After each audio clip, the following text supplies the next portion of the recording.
When I very first met him, I thought, well, this guy's ain't gonna be around for a long time. You know, I don't know what made me think that or anything. Talk a little bit about your relationship with Randy Rhoads. You know, you guys met through an audition, essentially. No, I was working. I had a guy helping me out called Dana Strummy. He was my original choice for a bass player, but it didn't work out. He says I'd auditioned him. I was drinking heavily. I was just, I was just out of it all the time. And this Dana comes in and he goes, I got this one guitar player. You've got to. I said, Dana, for the guitar players, and I just want to go home. I'm sitting on a chair eating a pizza or something. I remember. You were down and out, you were depressed? Yeah, I just left Sabbath and it was kind of... And you didn't have a guitar player? No.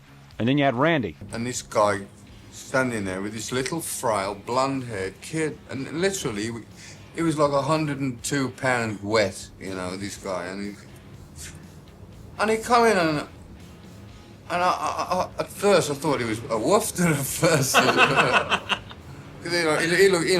He looked so feminine. He had long fingernails and all this. So he says, "Well, what do you want me to play?" I says, "Play anything."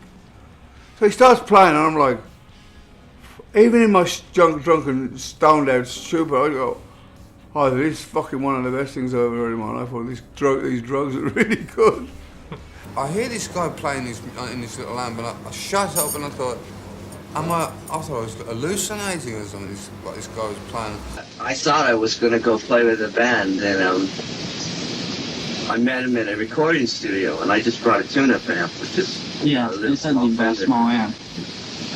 If you've been in a recording studio, they have a glass booth up there. Well, I was through the tune-up amp, no effects, nothing. I mean, just straight through that mic, and they were all listening. They said, "Okay, play." I thought, you gotta be joking. What could I play? No musicians. So I just thought, oh no. I didn't know what to do. And I just started warming up, and he said, yeah, you're good. I only played for a couple seconds. And then I got kind of mad because I thought, well, you haven't even heard me yet. I just, mumbled something to the effect of, can you come round tomorrow? And it just happened like that, and I flew back to England, and I said to Sharon's father, who was still involved with us then, "You gotta hear this player," and he said, no, we'll find one here. Meanwhile, Sharon came from America, and I said to Sharon, "Please get me this guy," and Sharon went back and got Randy, and he came to England, and he lived with me in my house we lived together for about a year in my house, writing songs. Randy was a great guitar player, and co-wrote Crazy Train with me, that point in my life, I'm sure he was sent from somewhere else, because if it wasn't for Randy Rhoads, I know I wouldn't be here. If anything, he was the true musician truest musician I've ever known, because he would, what he would do when he came to England, when he got time off, he'd drive around and see all these different places, He'd probably seen more of England than I have, And he was very dedicated to his instrument. In fact, when we were touring America, he wanted to get a classical degree, and I don't know what for. I mean, he was a great guitar player, but he said to me one time, I'm not going to do rock and roll all my life. I wanted to become a classical guitar teacher. I wanted to get a degree in classical music.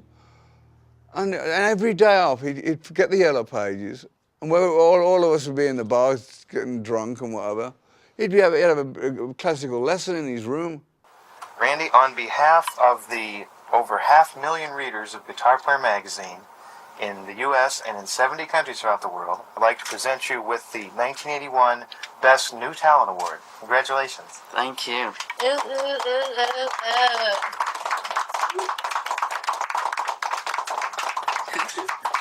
Give him a kiss, Ozzy.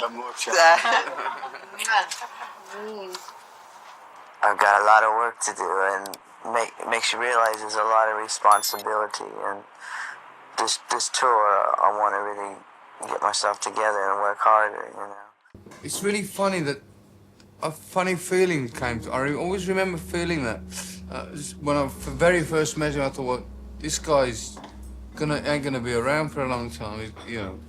I don't know what made me think that or anything.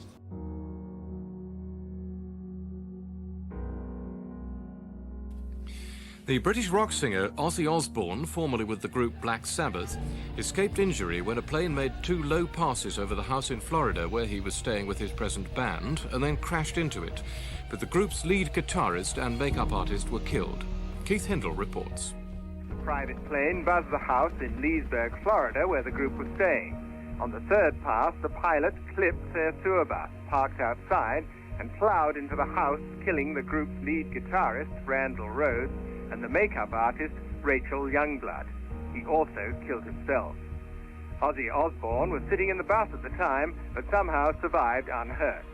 All the other members of the group also escaped, even though petrol from the wrecked plane started a fierce fire and gutted the house.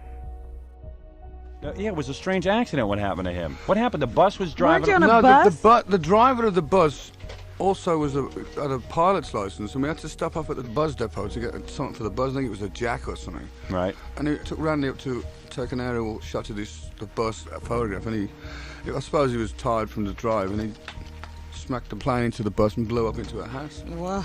The plane blew up? Yeah, it hit a house. It hit a house. Whoa, man. It was a bummer, man. I can imagine. Most people don't know much about him because he was only with me for about 3 or 4 years before he got killed, you know. It's all very strange. I'm happy you're here. I know that recently there's been a professional and a personal tragedy in your life. Yeah. And quite honestly, I'm surprised that you went ahead with your commitment to be here, and I appreciate that. And I know you wanted to take a minute here to explain. All I can say is, in the last week, guys, people out there, I've lost 2 of the greatest people in my life. But it ain't gonna stop me because I'm for rock and roll is for the people. And I love people, and that's what I'm about. Do you wanted to mention something about the circumstances surrounding? Well, it's all under the investigation at the moment. I was asleep on the bus as usual. The plane hit the bus, everything went up, and so I don't really want to talk about it at the moment, Okay, I certainly understand that, but nonetheless, I appreciate you coming by here tonight. Now, the concert tour momentarily suspended? It's momentarily suspended, but I'm going to continue because Randy would have liked me to continue, so would Rachel. And I'm not going to stop because you can't kill rock and roll. These are your seamstress and also your guitar player. So when will the tour be renewed? We're going for April 1. And with God's luck, we'll do it, you know. But I'm going to get out there and do it. It's the best thing I can do, you know. Okay. It's the only thing I can do. Every year we send a wreath. I just recently went to see his mother. They're now making a tomb for him, his own tomb. And the sickest thing about it all, he's in like a family tomb at the moment. People keep going and stealing the plaque, you know, and writing like Ozzy rules all over the place, which is kind of sick. And what I'm planning on doing is doing a benefit concert and donating some of the proceeds to the memorial thing for him. It's wonderful. Because he was a very special guy, and I feel that, you know, God puts us on this earth to do some things, and we all meet for a purpose, and he was one of the people that passed through my life that will remain in my heart forever. I think about him a lot still. I often think where he would be in the picture if he was still around. He was just a great guy. I truly believe if he hadn't got killed when he did, he would be up there with the fucking the big guys. He was phenomenal.